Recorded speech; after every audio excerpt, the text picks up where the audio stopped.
Hello and welcome to the Ice Guys, brought to you by the Hockey Podcast Network. This is the show that takes you into the world of the National Hockey League. Every game, every day, from a sports betting perspective. With pro handicappers Alex B. Smith and veteran sports writer Jimmy Murphy. And now, here's your host, Ian Cameron. Welcome to the Ice Guys, presented by the Hockey Podcast Network. Sunday, November 28th, Ian Cameron with you, flying solo, ready to break down the Sunday NHL card. This will be an abbreviated show. We'll run through the 6 games in rapid-fire fashion because, to be honest with you, I've got a Ticats football game to go to today in the CFL. Looking forward to that, but also looking forward to this NHL card and some interesting games on tap. Let's start with the Washington Capitals and the Carolina Hurricanes. We've got Carolina minus 150, home favorites, 5.5 the total in this game. Very early start time here, 1 p.m. Eastern time. From a spot perspective, not exactly a great one for Carolina. I worry about them here in this situation. They've played a very long road trip, 6 games, in fact. Vegas, Anaheim, LA, San Jose. So 5 games out west, Seattle after that. And then they traveled back east and played the final game of that road trip in Philadelphia and got a 6-3 victory in that game. A 4-2 road trip overall in the 6 games for the Carolina Hurricanes. So a winning record, pretty solid road trip, all things considered for them. But now they find themselves traveling back home. Not very much downtime, to be quite honest with you, for this game. The fact that it goes from a Friday afternoon game to a very early Sunday afternoon game, just from a handicapping 101, situational spot scheduling perspective, it's not the kind of price, the spot here for Carolina where, let's lay minus 150 with them today in an early game, returning home off a road trip. I'm not looking to do that. So I would lean Washington here. And look, Capitals are playing pretty solid hockey considering what they're dealing with from a player personnel standpoint. Like, they've been without some key players. We've talked about this, ad nauseum. 3 of their top 6 forwards are out: Oshie, Backstrom, and Mantha. So without those 2 guys, you'd think this team would struggle just a little bit. That really hasn't happened. So give the Capitals credit, give Peter Laviolette credit. He's, worked his lineup well. He's, juggled it to the point now where he's getting some of his depth players to step up and showing good balance offensively in this recent run. They've still managed to score goals. 4-3 win over Florida, 6-3 win over Montreal at home this week, and overall 8-2 in their last 10 games. So, to be honest with you, I would take a small shot here with the Capitals as a road underdog. I think from a spot perspective, it's a dubious one for Carolina. I don't always like betting against this team, but they're returning home. They're returning home off a big win against Philly, too. If it was a loss, on the final game of that road trip for Carolina, I'd probably be less inclined to maybe go against them here, but I would lean to the Washington side here. Also would lean over 5.5. Again, you've got a situation where Washington's gone over the total in 3 straight games. And also you look at it from a series history standpoint, the over is 9-3 in the last 12 meetings here in Carolina between the Caps and the Canes, 5-2 to the over the last 7 overall between these 2 teams. So I would look over 5.5, and I'd give Washington a shot here as a road underdog if I'm betting this game. All right, Tampa Bay and Minnesota. We've got even money here on both sides, 5.5 the total in this game. And Minnesota continues to be just a offensive machine, really, on home ice. The XL Energy Center, the offense is excelling, if I can say that, at home this season for the Minnesota Wild. And it really has. I mean, they have been a terrific team offensively here on home ice all year. Let me just bring up the numbers here to make sure I get this right. But I know for a fact, like, Minnesota is scoring goals in bunches here all season on home ice.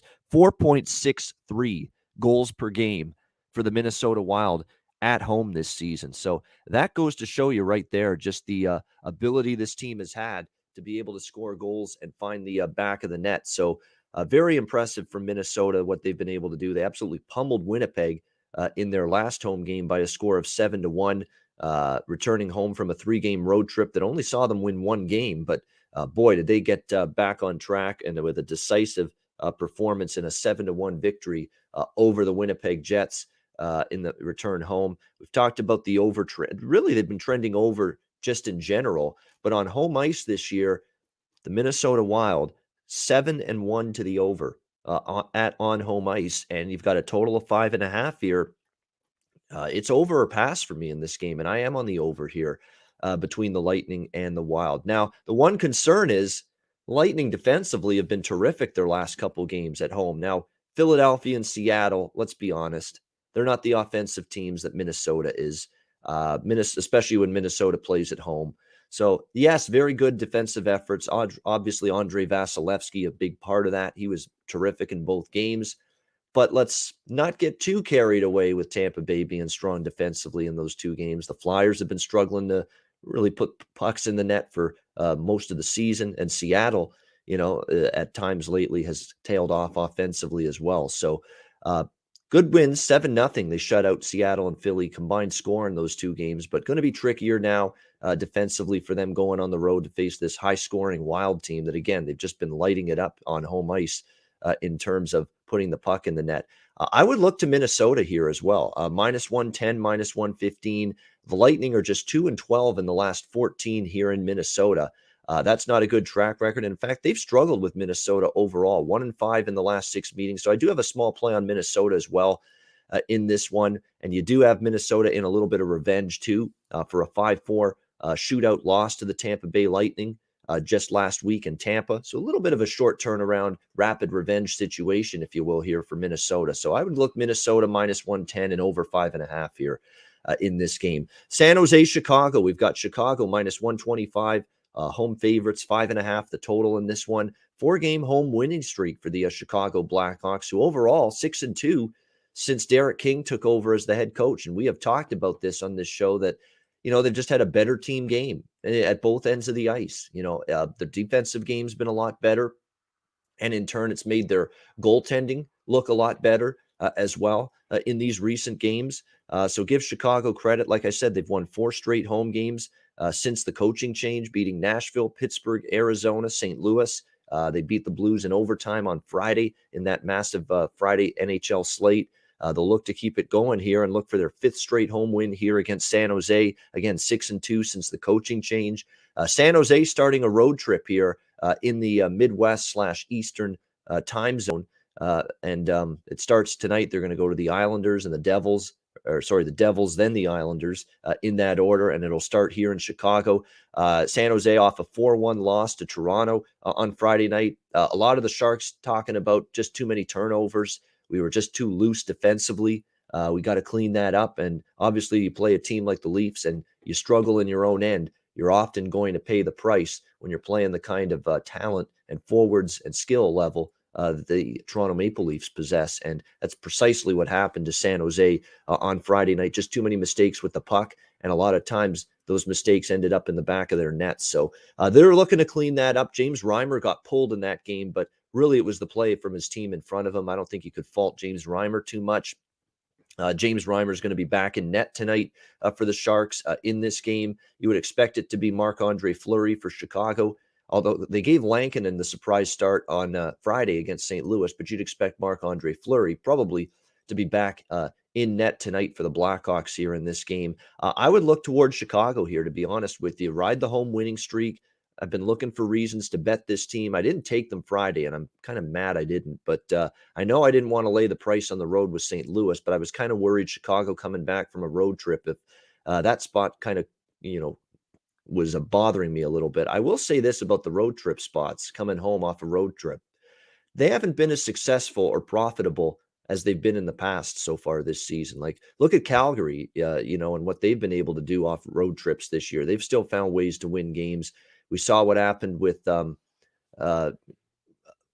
we've seen many examples of it this year where you've just seen the first game home off a road trip, and it's actually they still find a way to win that team. So be careful maybe with Washington, for example, even though I said I liked Washington. I still like Washington there, but it hasn't been that automatic win, that you normally think, fading the team in the first home game off a road trip. So be careful with that moving forward. And Chicago, of course, avoided losing in that spot on Friday. But I'm going to take Chicago here. It's a reasonable price, -120 to -125 in most spots. I think they can get the home win here against the San Jose Sharks. From a totals perspective, this is one game I might lean under because San Jose's talking about better defensive play, and they have trended under lately, 5-1 to the under their last 6 games. Since Derek King's taken over as the head coach of the Chicago Blackhawks, Chicago is 5-3 to the under, and all 4 home games for the Chicago Blackhawks since the coaching change, since Derek King has been behind the bench, all 4 Chicago home games have gone under the total. So I would lean under maybe a lower scoring game here tonight between the Sharks and the Blackhawks. Philadelphia, New Jersey. We've got New Jersey minus 140.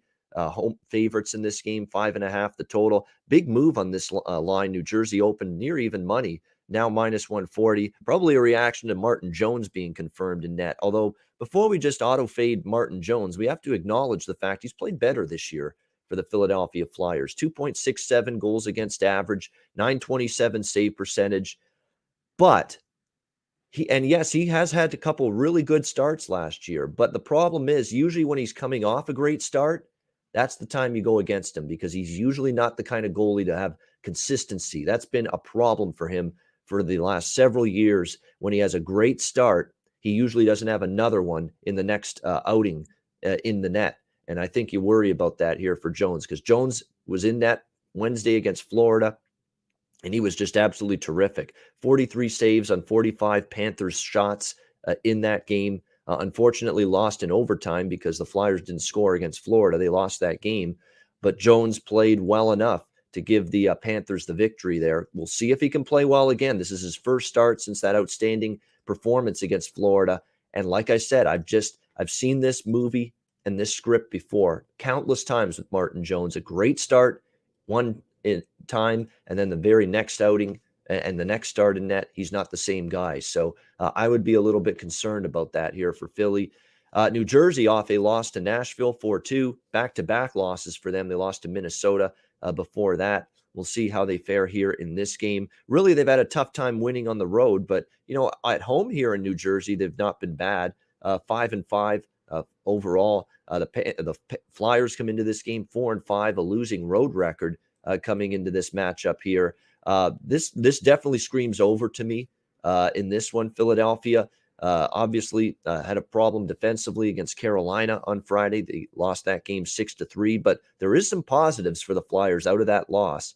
Got their offense going. They had scored 3 goals in 3 games combined before the Friday game against Carolina.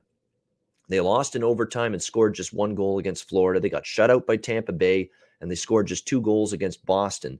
But they got 3 goals. They got more chances. They fired more pucks at the net. It's at least a step in the right direction for the Flyers offensively. And I think they might be able to find the back of the net here. You look at what the New Jersey Devils have done defensively as of late. The last 5 games, they gave up 4 to the Rangers, 4 to Florida, 3 to Tampa Bay, 3 to Minnesota, 4 to Nashville. Devils starting to give up goals. It's been kind of a shaky stretch of play for their defense and their goaltending, regardless of whether it's been Blackwood or Bernier.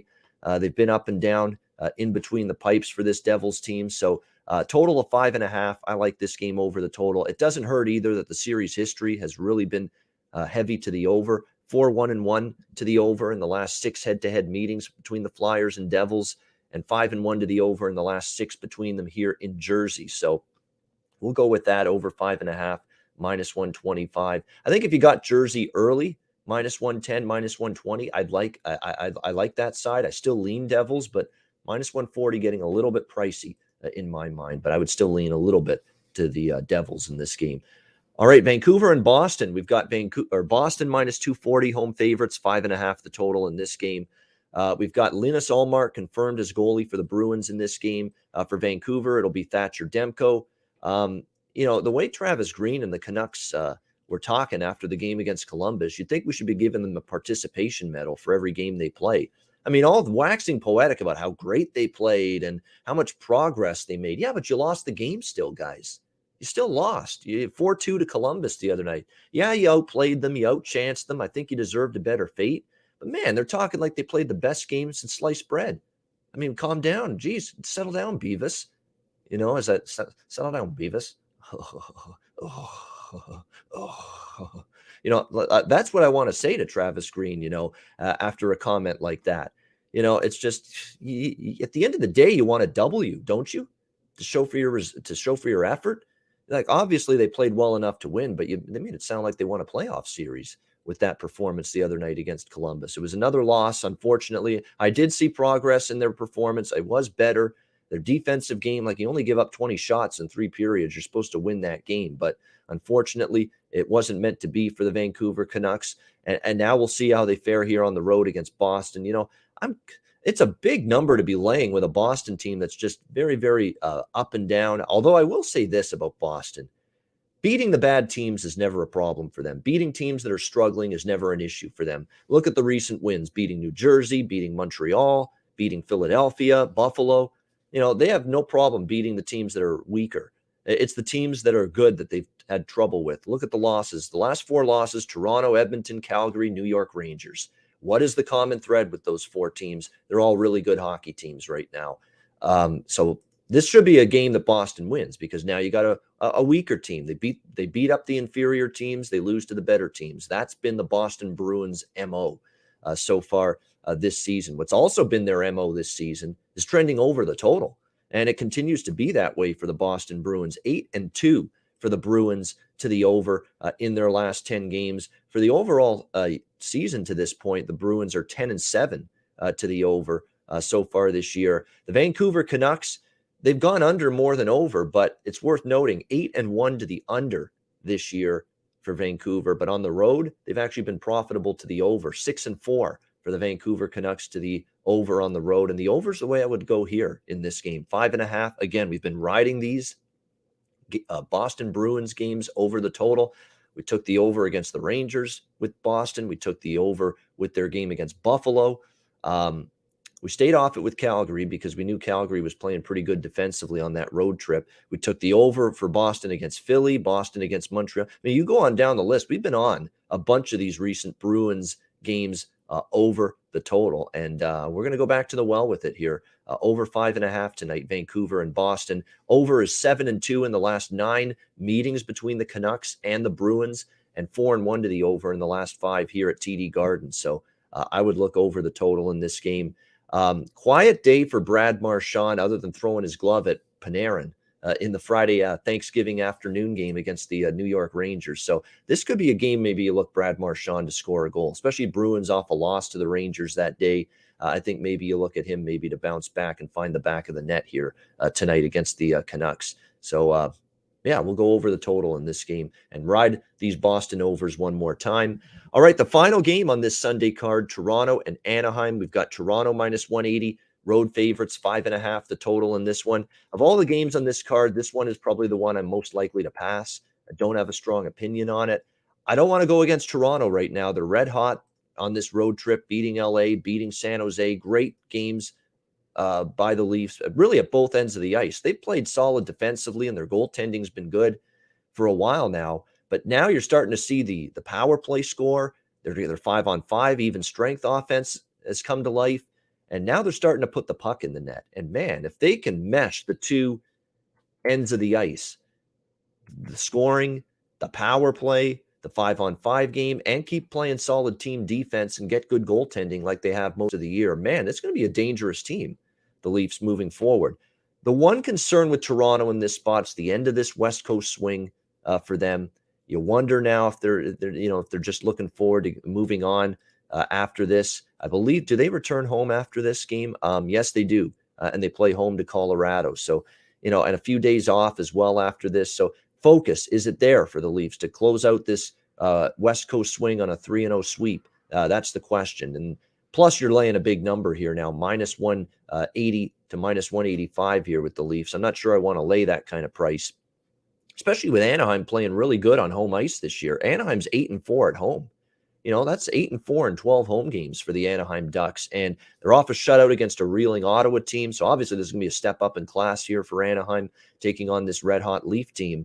But boy, oh boy, I mean, Anaheim's played good hockey on home ice. They've got these young game breakers like Trevor Zegras and Troy Terry, among others, who keep on playing well for the Ducks on a night in, night out basis. So, yeah, I don't want to step in front of Toronto, and I'm not. But, Anaheim's been good enough on home ice, and the spot for Toronto at the end of this West Coast swing, is the focus going to be there? Are they looking forward to getting back home? You always worry about that in these kind of situations. So I'm passing this game. probably will be Jack Campbell back in net for the Leafs tonight. He was rested in the San Jose game. They gave Joseph Woll the start, and he played great. The young kid again for the Leafs, Joseph Woll, in a backup role. And it should be John Gibson in net for Anaheim in this game. So this could be a lower scoring affair, to be quite honest with you. Anaheim, shut out Ottawa. They've actually been pretty good defensively on home ice in recent games. You look at it, they held Vancouver to 1 goal, St. Louis to 1 goal, Arizona to 1 goal, Washington to 2 goals. They've been, and shut out Ottawa. So they've been very, very tough to beat defensively here on home ice lately. So for that reason, I'd probably lean a little bit to the under in this game. And the Leafs, by the way, 5-1 to the under in their last 6 games. So lean to the under, pass on the side when it comes to Toronto and Anaheim. All right, we'll get to best bets and wrap up the Sunday edition of the Ice Guys in just a second. Thank you to everybody for watching. Hit the like button. Make sure you do that. It helps us out. Before we get to best bets, we want to talk about DraftKings Sportsbook, an official sports betting partner of the NHL. They have an unbelievable offer to celebrate the greatest sport on ice. New customers bet just $1 on any NHL game and win $100 in free bets if either team scores a goal. Doesn't matter if it's a one-timer, deflection, or a breakaway. However they light the lamp, you win. If DraftKings Sportsbook isn't available in your state yet, don't worry. Everyone can play for huge cash prizes all season long with daily fantasy sports contests, courtesy of DraftKings. DraftKings giving all new customers a free shot at millions of dollars in total prizes with their first deposit. Download the DraftKings Sportsbook app now. Use promo code THPN. Throw down $1 on any NHL game and win $100 in free bets if either team scores a goal. This week, one puck in the net gets you a big win with promo code THPN at DraftKings Sportsbook, an official sports betting partner of the NHL. Must be 21 years of age or older. Must reside in a DraftKings Sportsbook state. New customers only. Minimum $5 deposit and $1 wager required. One per customer. Restrictions apply. See DraftKings.com/sportsbook for details. Gambling problem? Call 1-800-GAMBLER. Download the DraftKings Sportsbook app now. Sign up for an account. Use promo code THPN. All right. A couple goal scorer props from the early games I wanted to mention here. Washington, Carolina, especially. Ovechkin for Washington. How do you not at this point? He's just rolling. I'd still look at Seth Jarvis again for Carolina. A couple goal scorer props potentially to look at in that game. And for the San Jose Chicago game, Brandon Hagel, cashed a goal scorer prop for us on Friday, tied that game up. In that game, he's getting top line minutes right now with Taves and Kane. You just ride Brandon Hagel, still great value to score goals right now for the Chicago Blackhawks. So there's a couple goal scorer props that I wanted to mention that I forgot to earlier in the show. All right, best bet for this Sunday card. Let's see what we can find here. Let's go to the game between Philadelphia and New Jersey. Let's go over 5.5 minus 120 there. Flyers and Devils. Series history is there. The Devils have struggled defensively lately, I think, and the Flyers, maybe with that Carolina game scoring 3 goals, signs that their offense may be coming out of the doldrums a little bit. But I also think the Devils can score, and I don't trust Martin Jones to follow up a great start against Florida with another one. He's been the model of inconsistency for the last couple seasons, and it wouldn't shock me to see that inconsistency continue for Martin Jones in between the pipes tonight against the Devils. So let's go Philly, New Jersey, over 5.5, minus 120. That'll be my best bet for this Sunday NHL card. And that'll wrap up this edition of the Ice Guys. Thanks to everyone for watching. A reminder, the Ice Guys is live on YouTube 7 days a week, Monday to Friday, 2 p.m. Eastern, Saturday, Sunday, noon Eastern. If you can't watch the show live, download the Ice Guys podcast in audio form on all major podcast platforms: Google Podcasts, Apple Podcasts, Spotify, Stitcher, and iHeartRadio. Download the Ice Guys podcast when you can't watch the show live. I'm Ian Cameron. Thank you for watching and listening to the Ice Guys. Have a great Sunday. Enjoy the games and good luck. And we'll talk to you again tomorrow on Monday for another edition of the Ice Guys presented by the Hockey Podcast Network.